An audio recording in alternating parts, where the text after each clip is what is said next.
ഈ കേരളത്തിലെ അല്ലെങ്കിൽ ഇന്ത്യയിലെ മുസ്ലിമാണോ അവൻ വർഗീയവാദിയാണ്. വർഗീയവാദിയല്ലാത്ത ഒരു മുസ്ലിമിൻ ലോകത്ത് ഇന്ത്യ മഹാരാജ്യം ജീവിച്ചിരിക്കില്ല. ഈ തെണ്ടികൾ പോകാൻ പാടില്ലായിരുന്നോ പാകിസ്ഥാനിലേക്ക്? പരാമർശത്തിൽ പി സി ജോർജിനെ അറസ്റ്റ് ചെയ്യാത്തതിൽ ആഭ്യന്തര വകുപ്പിനെതിരെ വിമർശനവുമായി KT ജലീൽ MLA. പോലീസിന് ചിറ്റമ്മ നയമെന്ന MLAയുടെ ഫേസ്ബുക്ക് പോസ്റ്റ്. പുതിയൊരു വീഡിയോയിലേക്ക് സ്വാഗതം. ഈ ഒരു വാർത്തയും പി സി ജോർജിന്റെ ഈ മുസ്ലിം വിരുദ്ധ പരാമർശവും എല്ലാവരും കേട്ടതാണല്ലോ. അപ്പോൾ വിവിധ പാർട്ടികളിൽ നിന്നും വിഭിന്നങ്ങളായിട്ടുള്ള പ്രതികരണങ്ങൾ പുറത്തേക്ക് വന്നിട്ടുണ്ട്. അപ്പോൾ അതിലെ ഏറ്റവും വ്യത്യസ്തത പുലർത്തിയ ഒരു പ്രതികരണമായിരുന്നു ഭരണപക്ഷത്തെ MLA ആയ ഡോക്ടർ KT ജലീൽ കഴിഞ്ഞ ദിവസം ഫേസ്ബുക്ക് പോസ്റ്റിലൂടെ നടത്തിയത്. അപ്പോൾ നമുക്ക് ആ ഒരു പോസ്റ്റ് ആദ്യം തന്നെ ഒന്ന് വായിക്കാം. അതിനുശേഷം അതിന്റെ താഴെ കുറെ കമന്റുകൾ വന്നിട്ടുണ്ട്. അത് വളരെ കോമഡിയാണ്. അതും കൂടെ നമുക്കൊന്ന് വായിക്കാം. ഡോക്ടർ KT ജലീലിന്റെ ഫേസ്ബുക്ക് പോസ്റ്റ് ഇങ്ങനെയാണ് ആരംഭിക്കുന്നത്: വർഗീയ വിഷം ചീറ്റുന്ന പി സി ജോർജിനെ അറസ്റ്റ് ചെയ്ത് അഴിക്കുള്ളിലാക്കുക. ജനൻ ടിവിയുടെ ന്യൂസ് ചർച്ചയിൽ പങ്കെടുത്തുകൊണ്ട് പി സി ജോർജ് പറഞ്ഞ 2 വാചകങ്ങളാണ് താഴെ ചേർത്ത വീഡിയോ ക്ലിപ്പിലുള്ളത്. ഒരു പ്രാവശ്യം തനി വർഗീയത പ്രസംഗിച്ചതിന്റെ പേരിൽ പോലീസ് പി സി ജോർജിനെ അറസ്റ്റ് ചെയ്തു. എന്നാൽ കോടതി ഒരു ദിവസം പോലും ജയിലിൽ കിടക്കാൻ അവസരം കൊടുക്കാതെ ജാമ്യം അനുവദിച്ചു. അതിന്റെ വിലയാണ് ഇപ്പോൾ കേരളം നൽകുന്നത്. കോട്ടിട്ട ഏമാന്മാർക്ക് കമ്മ്യൂണിസ്റ്റുകാർ കുറ്റാരോപിതരായാൽ റിമാൻഡ് ചെയ്യണമെന്ന് നിർബന്ധമാണ്. കണ്ണൂരിലെ ദിവ്യയ്ക്ക് ഒരു അടിസ്ഥാനവുമില്ലാത്ത കേസിൽ 14 ദിവസം കാരാഗ്രഹമാണ് ലഭിച്ചത്. എന്നാൽ വയനാട്ടിലെ കോൺഗ്രസ് നേതാവ് സ്വന്തം കൈപ്പടയിൽ എഴുതിയ ആത്മഹത്യാക്കുറിപ്പ് ഉണ്ടായിട്ടും കത്തിൽ പേരുള്ള എല്ലാ കോൺഗ്രസ് നേതാക്കന്മാർക്കും മുൻകൂർ ജാമ്യം ലഭിച്ചു. ഇതിനെക്കുറിച്ചൊക്കെ എന്താണ് പറയുക? പോലീസുകാരുടെ ഇരട്ടത്താപ്പിനെ കുറിച്ചാണ് MLA പറയുന്നത്. പാവം ദിവ്യ 14 ദിവസം അകത്ത് കിടക്കേണ്ടി വന്നു. ഈ പോലീസുകാരുടെ ഒരു കാര്യമേ. നമുക്ക് വാക്യം കൂടെ വായിച്ചു നോക്കാം. ഇടുക്കിയിലെ മണിയാശൻ നടത്തിയ പ്രസംഗത്തിലെ ചില വാക്കുകളുടെ പേരിൽ എത്ര ദിവസങ്ങളാണ് പ്രായം പോലും പരിഗണിക്കാതെ UDF ഗവൺമെന്റ് അദ്ദേഹത്തെ അഴിക്കുള്ളിലാക്കിയത്. തെളിവില്ലാത്തതിന്റെ പേരിൽ അന്തിമ വിധിയിൽ MM മണിയെ വെറുതെ വിട്ടു. നിരപരാധിയായ അദ്ദേഹത്തിന്റെ ദിവസങ്ങളോളം ജയിലിൽ കിടത്തിയതിന് ആര് മറുപടി പറയും? ആ ഇരുണ്ട ദിനങ്ങൾ എങ്ങനെ മണിയാശാന് തിരിച്ചു കിട്ടും? പെരുമ്പാവൂരിലെ കോൺഗ്രസ് MLAക്കെതിരെ ലൈംഗികാരോപണം ഉയർന്നു. അദ്ദേഹം ഒളിവിൽ പോയി. കോൺഗ്രസ് MLAക്ക് മുൻകൂർ ജാമ്യം കിട്ടി. ഇതെല്ലാം നൽകുന്ന തെറ്റായ സന്ദേശം എന്താണ്? നിങ്ങൾക്ക് അഴിമതി നടത്തണമെങ്കിൽ, മറ്റുള്ളവരുടെ മേൽ കയ്യേറ്റം നടത്തണമെങ്കിൽ ഒന്നുകിൽ നിങ്ങൾ കോൺഗ്രസിലോ ലീഗോ UDFോ BJPയോ ആയിക്കോളൂ.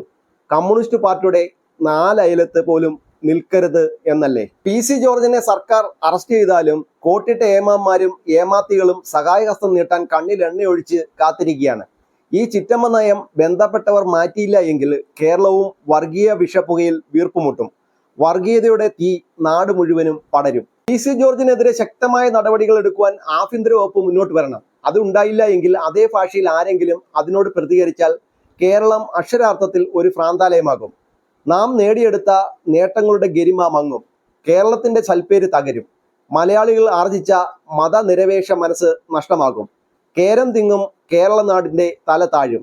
നാം ശാംശീകരിച്ച വൈജ്ഞാനിക പുരോഗതിയുടെ അന്തസ് കെടും. MLAയുടെ ഈ ഒരു ഫേസ്ബുക്ക് പോസ്റ്റ് വായിക്കുന്ന സമയത്ത് നിങ്ങൾക്ക് എന്താണ് മനസ്സിലാക്കാൻ സാധിക്കുന്നത്? ഇദ്ദേഹം ആർക്കെതിരെയാണ് വിരൽ ചൂണ്ടുന്നത്? ആഭ്യന്തര വകുപ്പിനെതിരെയാണോ, അതോ പ്രതിപക്ഷത്തിനെതിരെയാണോ, അതോ പോലീസിനെതിരെയാണോ? നിങ്ങളുടെ അഭിപ്രായം കമന്റ് ബോക്സിൽ രേഖപ്പെടുത്തും. അതിന് മുൻപേ നമുക്ക് ഈ ഒരു പോസ്റ്റിന് താഴെ വന്നിരിക്കുന്ന ചില കമന്റുകളിലൂടെ ഒന്ന് വായിച്ചു നോക്കാം. ഈ പോസ്റ്റിന് താഴെ വന്നിരിക്കുന്ന ഒരു കമന്റ് ഇങ്ങനെയാണ്: മുഖ്യന്റെ ആഭ്യന്തരത്തോട് പറയണമെങ്കിൽ ഇടതുപക്ഷ MLAക്ക് പോലും സോഷ്യൽ മീഡിയയിലൂടെ പറയേണ്ടി വന്നു, ഗതികേട്. വേറൊരു കമന്റ് ഇങ്ങനെയാണ്: അല്ല മിസ്റ്റർ ജലീൽ, സത്യത്തിൽ കേരളത്തിലെ ആഭ്യന്തരം CPMന്റെ കയ്യിലല്ലേ? താങ്കൾക്കും അതിൽ സംശയം വന്നു തുടങ്ങിയോ? പറ്റുമെങ്കിൽ RSSന്റെ ആസ്ഥാനത്തേക്ക് ഒരു കത്തയച്ചു കൊടുത്ത് പി സി ജോർജിനെ അറസ്റ്റ് ചെയ്യണമെന്ന് പറയൂ. കാരണം അവരാണല്ലോ ആഭ്യന്തരം വഹിക്കുന്നത്. ആഭ്യന്തരം ഭരിക്കുന്നത് RSS ആണല്ലോ. ഫേസ്ബുക്കിൽ എഴുതി മറ്റുള്ളവരുടെ തെറി വാങ്ങാതെ ഒരു പരാതി കൊടുത്ത് അറസ്റ്റ് ചെയ്യാൻ പറ മുഖ്യനോട്. MLAയുടെ ഈ ഒരു ഫേസ്ബുക്ക് പോസ്റ്റിന്റെ താഴെ ഇങ്ങനെയുള്ള ഒട്ടനവധി കമന്റുകൾ ഉണ്ട്. എന്നാൽ ഇതിനകത്ത് ഏറ്റവും സങ്കടപ്പെടുത്തുന്ന ഒരു കാര്യം എന്ന് പറഞ്ഞാൽ സഹാക്കന്മാരുടെ ആരുടെയും കമന്റുകൾ സപ്പോർട്ട് ചെയ്തുകൊണ്ട് ആരും തന്നെ ഇട്ടിട്ടില്ല എന്നുള്ളതാണ്. MLAയുടെ ഈ ഫേസ്ബുക്ക് പോസ്റ്റിന്റെ കമന്റ് ബോക്സിൽ മുഴുവനും നെഗറ്റീവ് കമന്റുകളാണ് എങ്കിലും ബഹുമാനപ്പെട്ട MLA ഇതിനകത്ത് പറഞ്ഞ ഒരു കാര്യം സമ്മതിക്കാതിരിക്കാൻ തരമില്ല. അതായത് പി സി ജോർജിന്റെ കാര്യത്തിൽ പി സി ജോർജ് കുറെ കാലമായിട്ട് ഇങ്ങനെ വിദ്വേഷ പ്രസംഗങ്ങൾ നടത്താറുണ്ട്. ഒരു പ്രാവശ്യം അറസ്റ്റ് വരിക്കുകയും ചെയ്തു. എന്നാൽ ഇത് കൃത്യമായ രീതിയിൽ നിയന്ത്രിച്ചില്ല എന്നുണ്ടെങ്കിൽ കൂടുതലായിട്ടുള്ള പ്രസ്താവനകൾ ഇദ്ദേഹത്തിന്റെ ഭാഗത്ത് നിന്ന് ഉണ്ടാവും. അപ്പോൾ ഇവിടെയുള്ള മുസ്ലിങ്ങളെല്ലാം, അതായത് ഇന്ത്യയിലുള്ള സകല മുസ്ലിങ്ങളും പാകിസ്ഥാനിലേക്ക് പോകണം എന്നാണ് ഇദ്ദേഹം ആ ഒരു വിദ്വേഷ പ്രസംഗത്തിൽ നടത്തിയത്. അപ്പോൾ ഇദ്ദേഹത്തോട് ഈ പൊതുജനം ചോദിക്കുന്ന ഒരു ചോദ്യമുണ്ട്. അതായത് ഇവിടെയുള്ള ക്രിസ്ത്യാനികളെല്ലാവരും ഇവിടെ താമസിക്കാൻ പറ്റത്തില്ല, എല്ലാവരും വത്തിക്കാനിലേക്ക് പോകൂ എന്ന് ഇദ്ദേഹം പറയാൻ സാധ്യതയുണ്ടോ? ഒരു കാരണവശാലും പറയാൻ സാധ്യതയില്ല. അതിനുള്ള ഒരു പ്രധാനപ്പെട്ട ഒരു കാരണം എന്ന് പറഞ്ഞാൽ ഇദ്ദേഹം മത്സരിക്കുന്ന ഈ മണ്ഡലങ്ങൾ എന്നൊക്കെ പറയുന്നത് കൃത്യമായ രീതിയിൽ അവിടെ ഹിന്ദുക്കൾക്കും അതുപോലെ തന്നെ ക്രിസ്ത്യാനികൾക്കും വോട്ട് ബാങ്ക് ഉള്ള സ്ഥലങ്ങളിലാണ് ഇദ്ദേഹം മത്സരിക്കുന്നത്. അപ്പോൾ ഈ ക്രിസ്ത്യാനികളെയോ അല്ലെങ്കിൽ ഹിന്ദുക്കളെയോ പ്രീണനം നടത്തുന്ന രീതിയിൽ ഇദ്ദേഹം ഒരു കാരണവശാലും പ്രസംഗിക്കത്തില്ല. മുസ്ലിങ്ങളെ പ്രീണിപ്പിക്കുക അല്ലെങ്കിൽ മുസ്ലിങ്ങൾക്കെതിരെ വിദ്വേഷ പ്രചാരണം നടത്തുക എന്ന രീതിയിലേക്കാണ് ഇദ്ദേഹം കാര്യങ്ങൾ വളരെ കാലമായിട്ട് പ്രസംഗത്തിലൊക്കെ നടത്തുന്നത്. അത് നമ്മളെല്ലാവരും കേൾക്കുന്ന ഒരു കാര്യമാണ്. MLA സംബന്ധിച്ച് ഇപ്പൊ നിലവിൽ ഭരണപക്ഷത്താണ് ഉള്ളത് എങ്കിലും MLA ഇനി അടുത്ത തെരഞ്ഞെടുപ്പ് വരുമ്പോഴും മുന്നുള്ള തെരഞ്ഞെടുപ്പുകളിലെല്ലാം മുസ്ലിങ്ങൾ ഏറ്റവും കൂടുതലുള്ള മണ്ഡലങ്ങളിലാണ് മത്സരിക്കുകയും മുസ്ലിങ്ങളുടെ വോട്ട് വാങ്ങിച്ചാണ് ഇദ്ദേഹം ജയിക്കുകയും ചെയ്തത്.